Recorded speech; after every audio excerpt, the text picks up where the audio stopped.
बेरोज़गारी का तो इतना आलम है कि अब इस देश में मैं बुराई तो नहीं करना चाहूँगा, उसमें बहुत सारी अच्छाई भी होती हैं। एक व्हाट्सएप यूनिवर्सिटी है, अन्य बहुत सारे सिस्टम हैं जहाँ नए लड़के उससे जुड़ पा रहे हैं।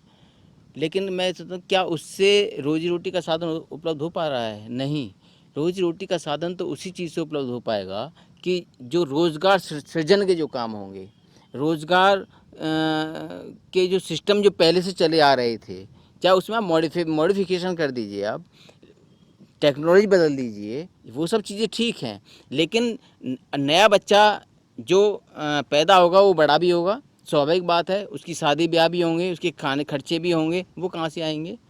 वो तभी आ पाएंगे ना। अब सरकारी महकमे में तो आपने जॉब निकाली नहीं, वहाँ तो अब सेक्टर में जीरो हो गई। जो निकाली हैं वो संविदा पे निकाली हैं, संविदा पे ठेकेदार के नीचे हैं, सब ठेकेदार के नीचे हैं, वो जब चाहे जब निकाल देगा। तो सरकार का तो उस पर अंकुश है नहीं, वहाँ आप अंकुश से दूर हो गए। प्राइवेट सेक्टर में आपने वैसे स्थिति कर दी उन लोगों की, तो आखिर युवा जाएगा कहाँ?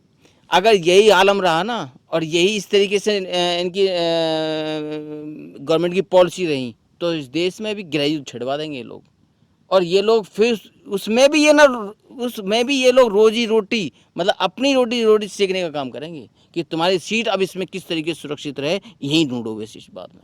आपस में लड़वा देंगे भाई भाई को, आपस में लड़वा देंगे युवा से युवा को, आपस में लड़वा देंगे किसान से किसान को, आपस में लड़वा देंगे मेरी माता और मेरी बहनों को।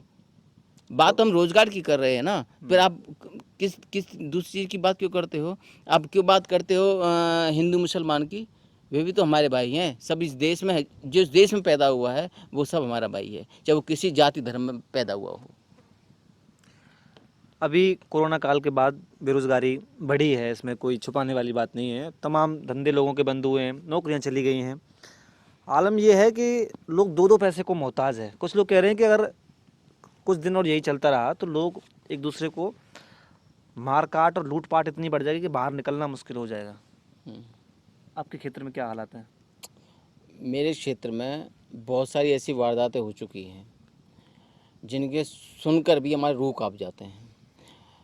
और मैं, मथुरा ज़िला तो है ही है, मैं उत्तर प्रदेश की पूरे की ये बात कर रहा हूँ। ये आलम है कि तुम्हारे पास 50 रुपये तो हैं, आप रात को 8 बजे निकले कहीं के लिए, तो आपको हो सकता है कि असामाजिक तत्व आपको रोक लें और आपसे जो बन पड़ा हो, जो आपकी जेब में हो, यहाँ तक कि आपका मोबाइल है जो आपका कम्युनिकेशन का काम कर रहा है, उसको भी छीन लें। ये आपका रोजी रोटी है, इसको भी छीन लें, चाहे वो 10 रुपये में बिके इनका मार्केट में जाके, वो उससे कोई मतलब नहीं है। उसका क्या कर रहे हैं, वो उसका दुरुपयोग कर रहे हैं, इस बात से कोई लेना देना नहीं है। उन्हें इस बात से लेना देना है कि तेरी जेब में आज 10 रुपये नहीं है, तू किसी की जेब में से लेके 50 रुपये लेके अपना जीवन यापन कर। ये इस तरीके की ट्रेजेडी अब स्टार्ट हो गई है। आदमी जिंदा रहने के लिए कुछ भी करेगा अब। पूर्व में होते आए हैं, ऐसा नहीं है कोई आज कोई नया, ऐसे होते आए हैं। लेकिन जितनी उपेक्षा थी इस गवर्नमेंट से, जितना इन्होंने झूठ बोला, जो चुनावी वादे जिस हिसाब से किए, उस हिसाब से लग रहा था कि हम अमेरिका से कई गुने आगे पहुंच जाएंगे।